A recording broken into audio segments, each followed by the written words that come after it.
How's it going, everyone? Thank you all so much for clicking on the review. Before I start, I just want to invite you all to join my Discord server. It's a place where me and a bunch of other viewers just talk about whatever that interests us, may it be video games, movies, TV shows, music, or anything in between. If you want to join, link in the description. Now, on to the review.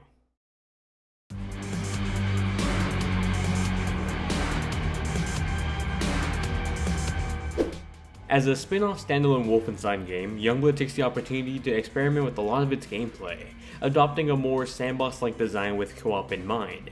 It feels different, but sadly not for the better.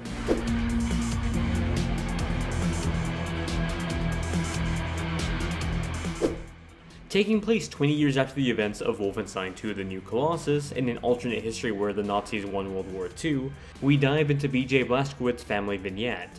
The world has mostly recovered from the Nazi regime, and BJ and Anya are able to raise a family in a relatively normal setting. Their twin daughters, Jessica and Sophia, are a pair of goofballs that are learning to defend themselves just as their own parents did 20 years ago. That peaceful life is suddenly disrupted when BJ goes missing, leaving Jessica and Sophia to embark on a search and rescue mission. The about 12 to 15 hour story starts and ends strongly, but lacks a compelling middle part. It didn't keep me engaged throughout the story. Jessica and Sophia are two dorks that have been trained to fight Nazis, but up until now, this is their real first go at it. As a result, you'll experience their genuine reactions to all the violence in this. My issue with them is that they're not all that lovable. They'll make quick one-liners, high five after a fight, but I didn't really care about them. The villain behind this entire story is cool, but nowhere near on the level of Wolfenstein 2's adventure. After completing the campaign, I felt like it was pretty forgettable and not really necessary at all. I had been spoiled by the last entry in the series, and with this follow-up, I was sadly let down.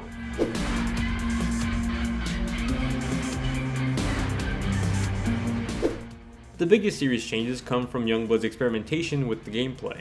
Where Wolfenstein has traditionally followed a linear, almost tunnel-like level design, connecting level to level, Youngblood ditches all that. Instead, gameplay here is revolved around open sandbox areas across Paris with missions throughout them. It invited me to take my time exploring my surroundings, piquing my curiosity, and questioning whether a dead end was truly a dead end. It really did help the game feel longer, adding on to the playtime and making the scope of the level go beyond just running to the objective.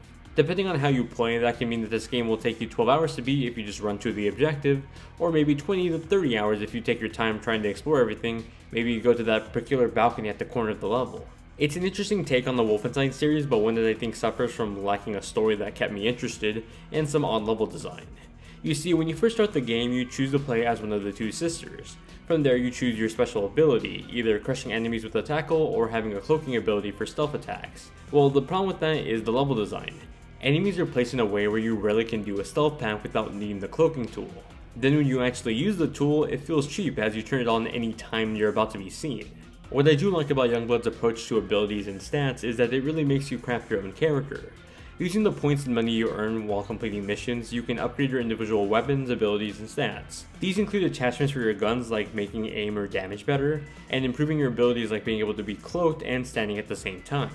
You do start off with some basic abilities like double jumps, but unless you spend way beyond the expected hours of playing this game, you probably won't have enough to upgrade everything, and so you end up creating a character that specializes in what you care most about. Now, if you haven't caught on yet, the other big change with Youngblood is that this campaign is entirely co-op focused.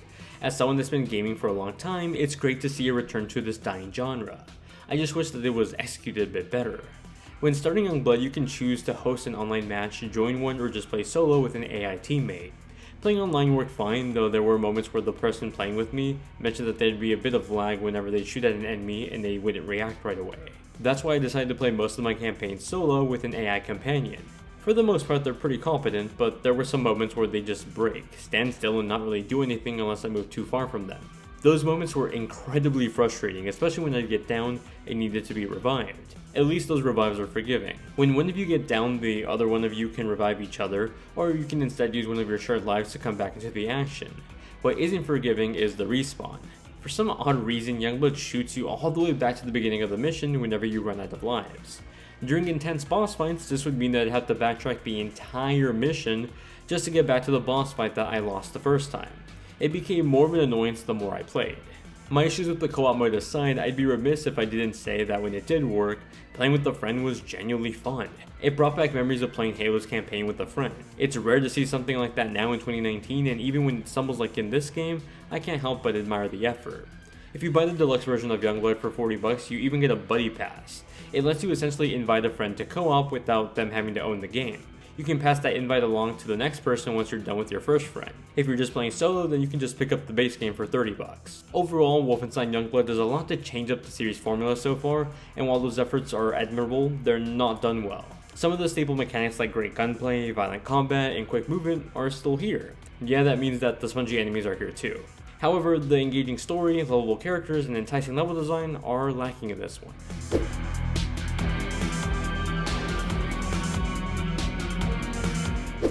Wolfenstein Youngblood follows an identical visual style to the previous entry in the series, adopting a lot of familiar technology that you saw in the previous one.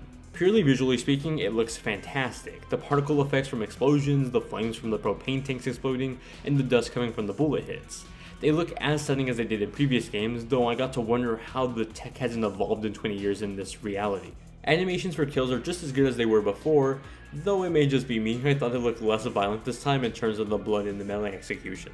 I played my review copies on Xbox One X and Nintendo Switch, the best and worst performing console version. On the Xbox One X, you'll see a dynamic resolution of 4K running at 60 frames per second, with a 1440p resolution at 60 FPS on PS4 Pro. That gets bumped down to 1080p on PS4 and 900p on the base Xbox One with the 60 FPS target.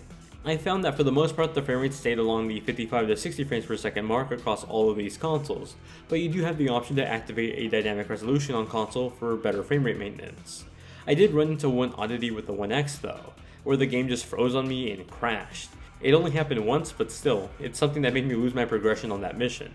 On Nintendo Switch, that performance is a dynamic resolution between 480p and 720p with the frame rate target of 30 FPS. For the most part, it maintains that 30 FPS when you're just wandering empty halls, but then it drops down to about 22 to 30 FPS depending on how much combat is going on.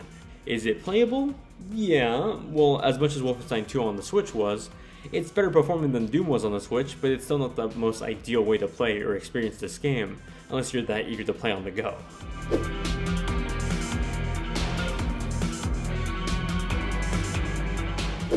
When it comes to audio design, Wolfenstein soars in the sound effects department. Guns across the board sound authentic, at least for the realistic weaponry. Laser beams and other future tech aside, sound more like powerful sci-fi weapons that you'd expect them to sound like, and so they do deliver.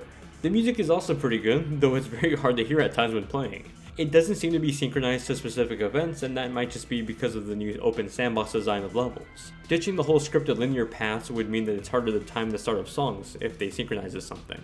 As a result, a lot of the time when music did ramp up, it was sort of lost in the action and combat.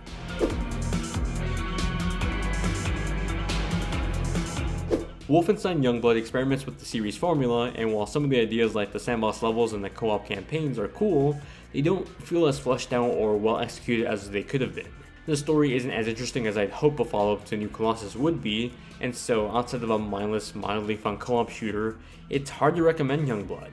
Even at the $30 price tag right now, I'd say probably wait for a sale on this one.